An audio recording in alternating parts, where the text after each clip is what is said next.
We were at the Legion in Bonanjo to respond or to answer to a convocation which Mimi was served with from the commander in second there. When we reached his office, he briefly read to all the charges that Mimi's investigations was required. And from those charges, we were able to picture out section 240 of the Penal Code, which is tagged as fake, false news. So he read Mimi's Facebook page, wherein she published a news with respect to the death of the American missionary, which she said probably has been caused by fire exchanges between the Republican Army and the secessionist group, and that probably the bullet came from the military, from the Cameroon military. And she indicated the source of her information. We went further with her interrogation on the other alleged charge, wherein they say that she had published 10 pictures with respect to the Bambili incident, which has been liked and disliked by people and shared by people. She recognized the post and said it was not by her wish that those likes were being made or it was being shared. So at that instance, we could only gather 2 offenses: false news, criminality, which we that they are competent before the civil courts. The investigation was closed around 4 p.m.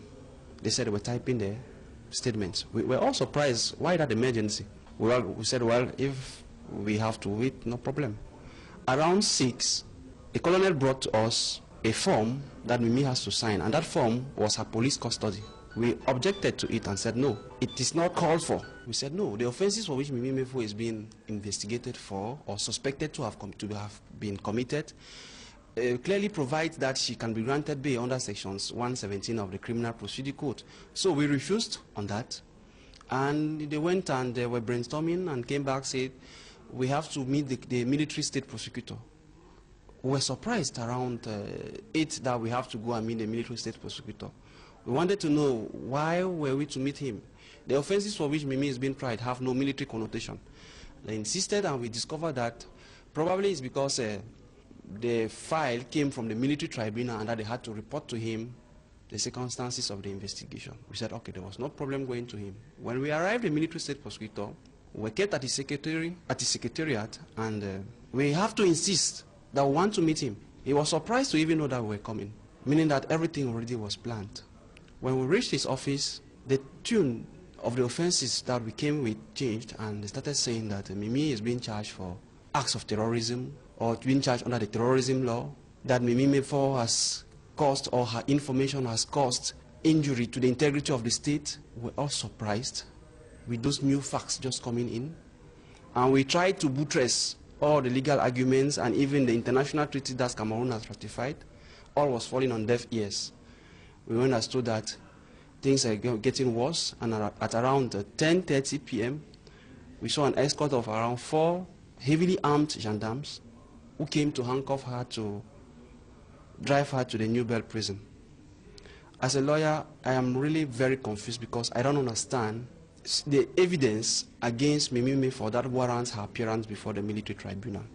In the file, we're not able to see any direct evidence for a civilian like her, who is not a military personnel, to be tried before the military court. They informed us that she will appear in court on Monday, and we shall remain to support her in the defense. Her trial and her detention are illegal on illegal allegations. They have not had sufficient elements to warrant her custody. We're not presented with such. She gave an information and she provided the source. They will leave the source and they attack her. So if this is not an attack maybe to English-speaking journalists, how will I coin it? So to me, I think they are not enabling the press to freely exercise its duties. Then what else of a normal citizen of the society? We believe that there is a very gross violation of some fundamental rights which are even enshrined in our constitution: freedom of speech. We have ratified international conventions which today they want to make me believe as a lawyer that Cameroon is not a state of law, because I, who is even speaking today, I don't know if I won't be arrested.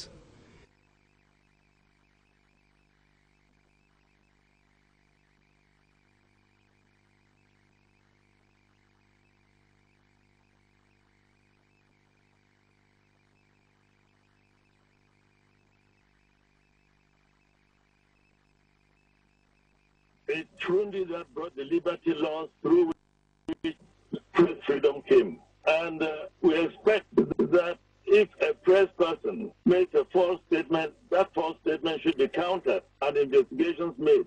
And not for some people to say we have press freedom, but you don't have to talk. I want all the press organs, the media, to come together to fight. Today is a day, tomorrow will be a day. And if there's any contributions you think I can make, please don't hesitate to let me know. Meanwhile, I wish her well and God's protection, and I hope that with the effort people are putting, she'll be released soon. I've condemned all the intimidations that are coming from the government in place to intimidate you, the journalists, so that you should not come out to publish the truth and nothing but the truth. Now, if they're doing that, it's not just for her, it's to intimidate other people so that you should not go in search of the truth. So I'll condemn it in the strongest terms and say that the government will not succeed in nipping the truth in bud and in intimidating the other people from doing investigative journalism to publish the truth. If members of the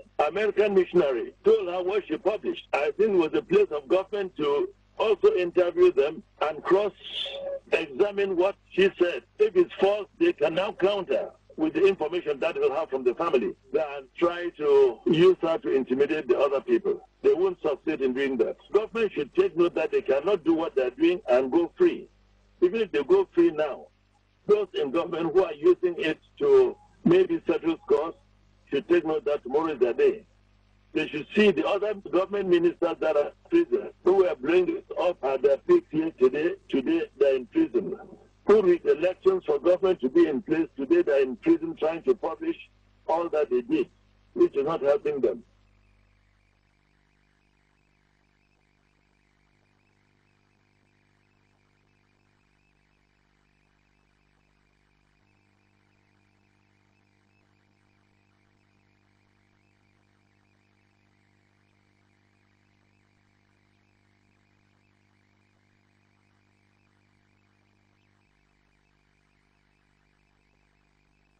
Mimimefo Takambo was born in Bafoussam, West Region of Cameroon in 1988.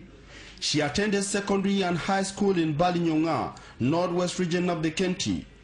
Mimimefo's journey to her position of journalist par excellence began in 2011, where she secured a Bachelor of Science in Journalism and Mass Communication from the renowned Department of Journalism and Mass Communication, University of Buea, Cameroon. After a show of excellence on High TV Buea, Mimimefo won her way into Equinox Radio and Television in 2012. Mefo's untamed journalism and communication skills exploded on Equinox Radio and Television. She proved herself unbeatable in television and radio presentation, anchoring news editions like the 6 a.m., midday, 7 p.m. and 9 p.m. on Equinox Radio, as well as the 7 a.m., 9 a.m., midday, 4 a.m. and the 6 p.m. newscast on Equinox Television, where she made her mark.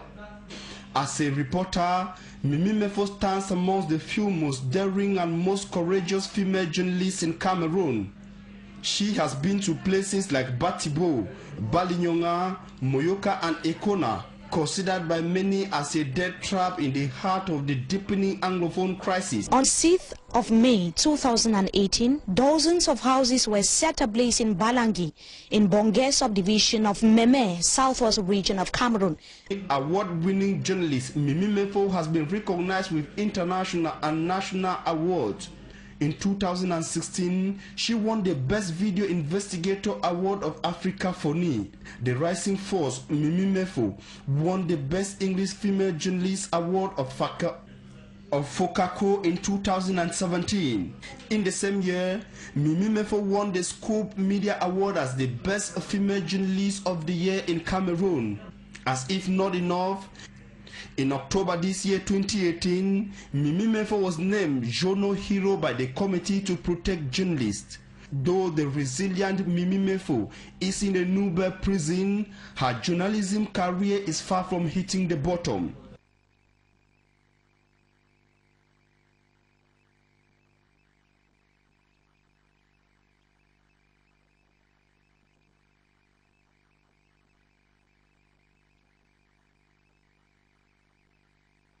Just like any other big event in the country, the arrest of Equinox TV and Radio's English Desk Editor-in-Chief, Mimi Mefo Takambu, spread like wildfire on the social media, with most of the reactions coming from her colleagues. The general call was for her to be released immediately, saying that journalism isn't a crime. Others describe the day as a sad one for journalism, while some reactions call for the solidarity to see her being set free. This other post says journalists are not criminals, while another says if Yaoundé is strong today, the future is pregnant with surprises, and urged the power that be free Mimi Mefo. Another urges Paul Biya to free Mimi Mefo, while another reaction simply says if Cameroon is auctioned, there will be no buyer.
Yeah, you're right to say that I was present in the whole event, and I'm counsel. I'm one of the lawyers for Mimi, and to be honest with you, we're so embarrassed and shocked with the turnout of events, because to us it's a politically motivated drama, so to put it, because we arrived at about 2 o'clock, and the interrogation took just about 30 minutes because she really had nothing to declare.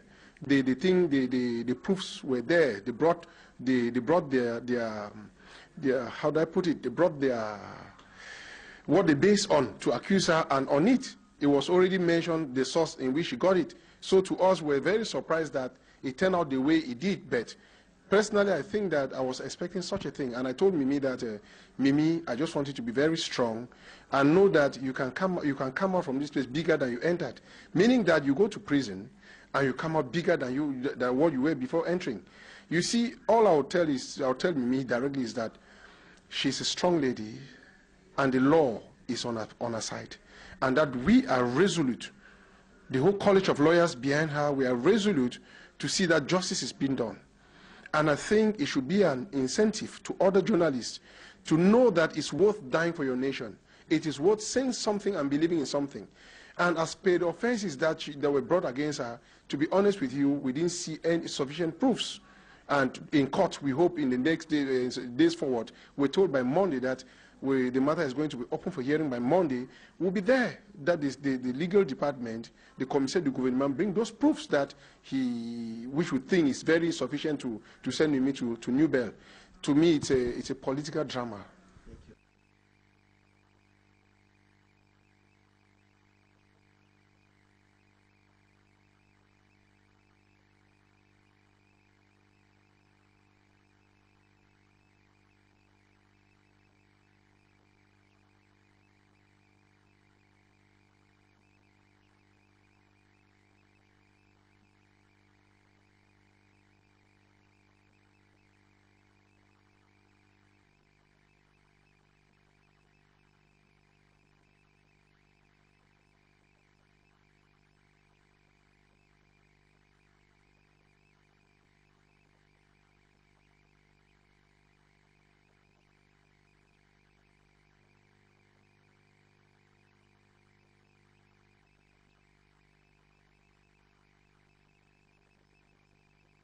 Press freedom in Cameroon today has been totally reduced to nothing. The fact that Mimi Mefo have been put in prison for broadcasting and writing information that is true about this regime, for me, I look at it in this way. It's not Mimi Mefo that have been incarcerated. It is the press in Cameroon that have been closed down completely. This is some sort of intimidation. There is nothing this regime is trying to do rather than try to intimidate the press, not to report objectively as far as the Anglophone crisis is concerned. Today, people are being killed on a daily basis. People are maltreated. Houses are burnt. Entire villages are reduced to nothing. And what this regime wants is for us not to report objectively. But I think the press, both national and international press, we continue to denounce this, asking the regime of this government or the government of this country to free Mimi Mefo. She's done nothing. She's just been a journalist, professional, reporting nothing but the truth, but yet they want to incarcerate her. Courage, Mimi Mefo. All will be well, and we pray that you join us one day outside here to report, to continue with the objective reporting. Courage, my dear sister. Talking about Mimi Mefo's case, who is like a mentor and elder to me and a renowned journalist, this issue that came up around 11 p.m. really shocked me, because I remember November 2 was being celebrated, the International Day to End Impunity and crimes committed against journalists. But nevertheless, it's as if it didn't sound anything to any person's like. Then we still go finding such things happening in our community, happening in our country, because someone was trying to do her job. I remember Antonio Guterres, the Secretary General of the United Nations, equally said he is with those journalists that do their job, and those journalists that are being intimidated because they are trying to do their job. And I equally pay tribute to Mimi Mefo. we all stand together to say Mimi Mefo was just doing her job, and I don't think there should be any problem with her doing her job or giving information on whatsoever. So we will all stand to pay tribute and equally stand behind her to support her as a journalist, and equally we say the truth never dies. First of all, to rally behind her, because we are working in a corporation, we are all journalists, and we think, I think, when a journalist is in a situation like that, the first thing to do is to be behind her, to show her support, and that's why most of us, we were the Gendarmerie Legion in Bonanjo Douala, to show her that we are together with her, to show that we are with her, that we are supporting her, that we are behind her. We should be fooling ourselves to think that it is an isolated case. No. What has happened, or what happened to Mimi, can happen to any one of us. So we are still outside, we are still free, and I think we should just show that we are together with her, right? Show that we are supporting her, and we are behind her. She should not feel discouraged, abandoned, because she's not alone, because we are with her, and we'll do what it takes. We'll do all we can to free her to the authorities. We are not enemies.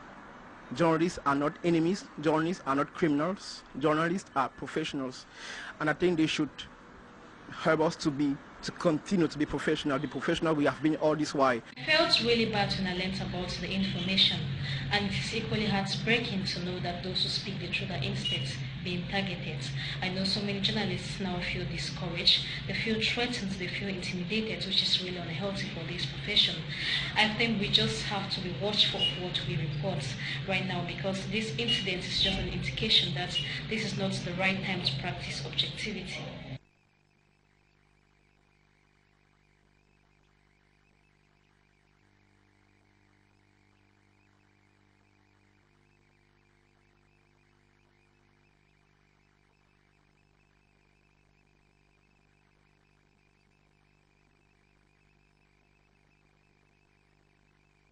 This is a corner in Moyoka subdivision, Fako division of the southwest region of Cameroon, which was before now a very busy locality, which is a ghost of its former self. Many business premises have simply been deserted. We can see how business premises are simply closed down. Microfinance institutions, banks are not functioning. Local inhabitants have deserted their homes. We visited several homes. We were unable to see families, children, women, fathers that have escaped to nearby bushes where they are seeking refuge. EQUINOXE is situated just 5 kilometers from Boya, but the atmosphere here is completely different from what prevails in the southwest regional headquarters and neighboring Moyoka in Fako division. Reporting from EQUINOXE for Equinox Television News, we are Amos Fongo, Eric Masianjomo, and Mimi Mefo. The people in this deserted village were not sure to tell their stories, but the picture on the ground speaks volumes of the devastating consequences of the Anglophone crisis in this locality. On the 6th of May 2018, dozens of houses were set ablaze in Balangi, in Bonge subdivision of Meme, southwest region of Cameroon. This is the aftermath of what occurred. As we can see, this is one of the most visited areas. It was a popular drinking spot here in Balangi. We can see how bottles have been shattered here on the floor as a result of the fire disaster that took place that night. We talked to some local inhabitants who made us to understand that security forces were behind the burning of houses here in Balangi, but we could not independently verify the veracity of this information. On the structures were burnt household items and other valuables. Most of these roadside structures, which are now in ruins, were business premises and home to dozens whose whereabouts is now unknown.